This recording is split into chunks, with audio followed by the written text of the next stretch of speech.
Hey, let's go to the Comcast Business Hotline. Every day in business is a big day. Comcast Business gets you ready for what's next. And he's coming to us thanks to our friends at Peruzzi Nissan. They say their business, it's you. He's Zach Berman. Saw Zach yesterday down at the Birds game. And you saw a game, Zach, where I'm interested in hearing your perspective on how much of it was what the Eagles planned to do and how much of it was struggling against the Giants.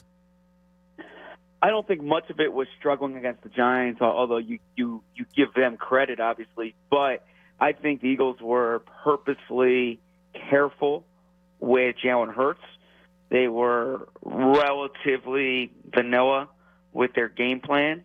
And it was, as Hurts said after the game, it was when talking about his health, when talking about his performance, he said good enough.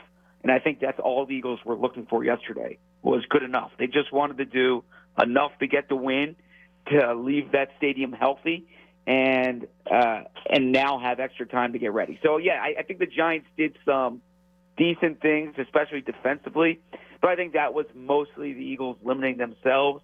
And frankly, they went 1 of 5 in the red zone, where they've been number one team in the NFL this year. So if 2 of those field goals are touchdowns, it's a different conversation about that game. Zach, you bring up health, and I wanted to ask you, how healthy in 12, 13 days do you think this Eagles team is going to be? And, of course, the 3 main people we're talking about are Jalen Hurts, Lane Johnson, and Avonte Maddox.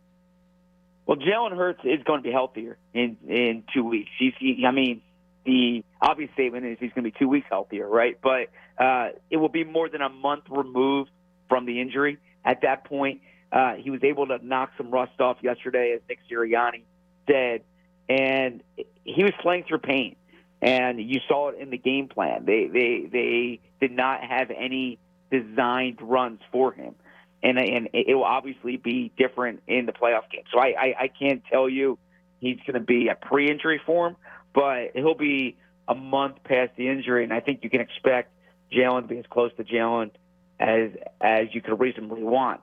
Lane Johnson's a different conversation. He's going to be playing through an injury there, and the core is so important for an offensive lineman.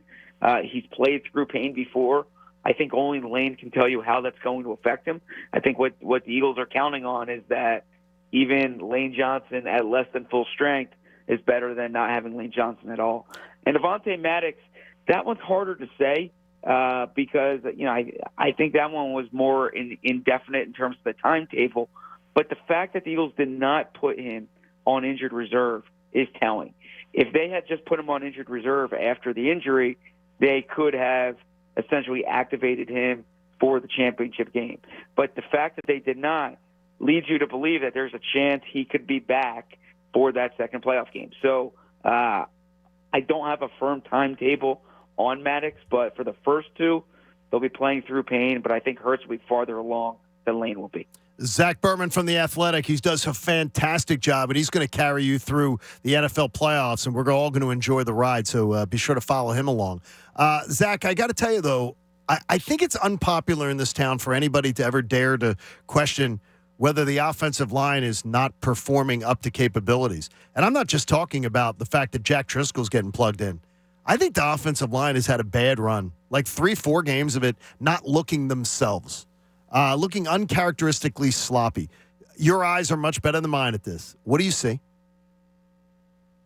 Well, if you look at last week, not the Giants game in particular, I thought the pre-snap penalties, that was sloppy. I would agree with you there. They need to be better there. In terms of the blocking, the run blocking is fundamentally different almost without the threat of Jalen Hurts running.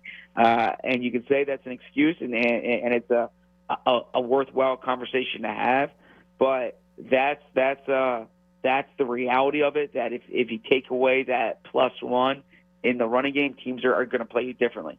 As far as the pass blocking, I thought against the Cowboys they played well. I thought these past 2 weeks, not necessarily what their standard is. They need to get back to that.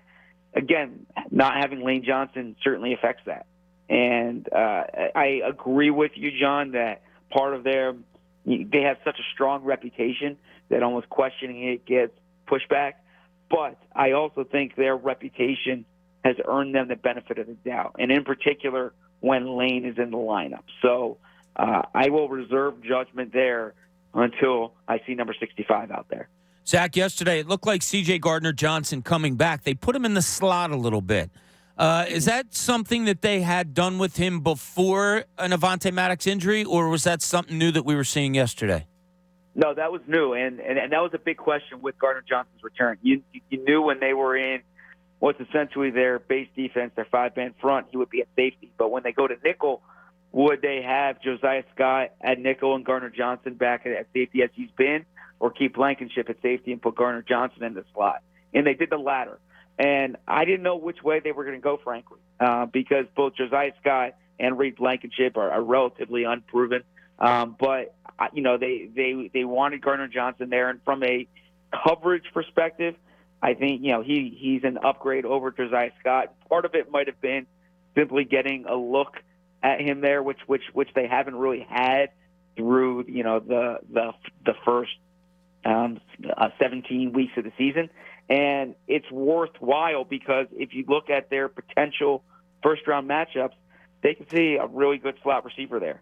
And you need to know where you are from a coverage perspective. It's a different equation when Avonte Maddox is not on the field.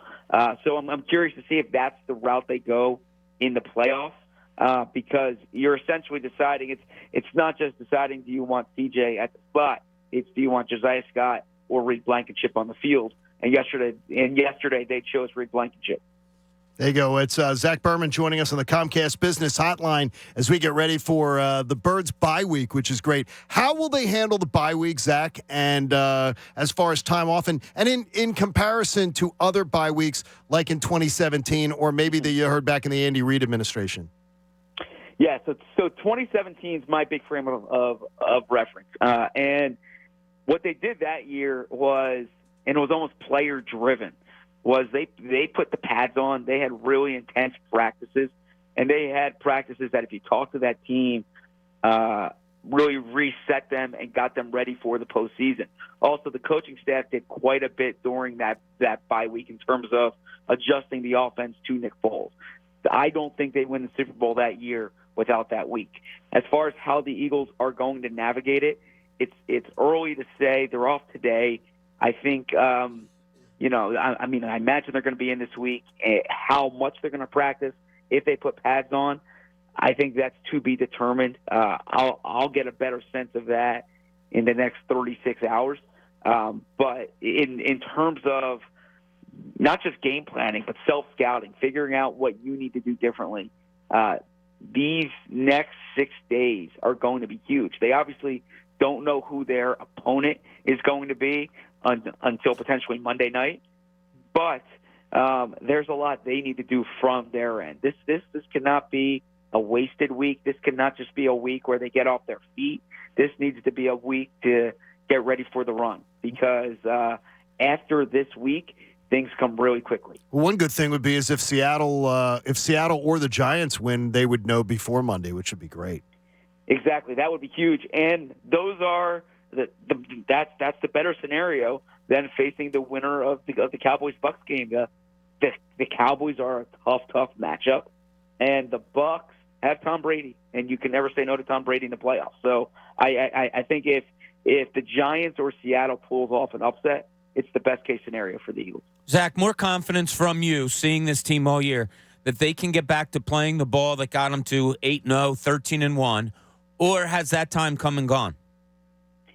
I don't think that time's come and gone. I think there are ebbs and flows to a season, and they're not playing their best ball right now. They've been banged up, and I do think the chance to reset is valuable. I didn't think style points were relevant yesterday. I thought all that mattered yesterday was getting the win and staying healthy because of the importance of the bye, and they achieved that. Now, as far as optimism, part of it has to do with they have the best record in the NFL. They're a really good team, and that should not be forgotten given the way the season ended here. But also, it's good to be in the NFC right now, right? If you're in the AFC, you're going to have to beat Mahomes, or you're going to have you're going to have to beat Josh Allen, or you're going to have to beat Joe Burrow. Those top three teams there are outstanding, and the quarterbacks are top of the league. And not to take anything away from San Francisco, but your biggest threat in the NFC is starting a 7th-round rookie, right? So there are more question marks in the NFC, and I think that if you're looking at the team in the NFL with the best chance of making the Super Bowl, given what the paths are, you'd probably say the Eagles, just because in the AFC those are 3 juggernauts there, and in the NFC there's just more questions among the top teams. We appreciate your insights on this, but as you head into bye week, as a guy who has to cover a team the way that you do you focus now just on the Eagles during your bye week, or do you start looking ahead to the potential opponents and start doing your reconnaissance there so you have stuff in the bag ready to go with those teams? Yeah, good question. A little bit of both. Now, I need to say that I frankly thought I would have the past 2 weeks to get ready for some of my playoff stories, right? I mean, I thought they were going to wrap this up against New Orleans. And so that was not the case. So I have a few things in the bag for the playoffs. But yeah, I mean, there's a lot of work that I have to do. Not as much on Dallas because I've seen them this year, but certainly Tampa Bay if they play Tampa Bay.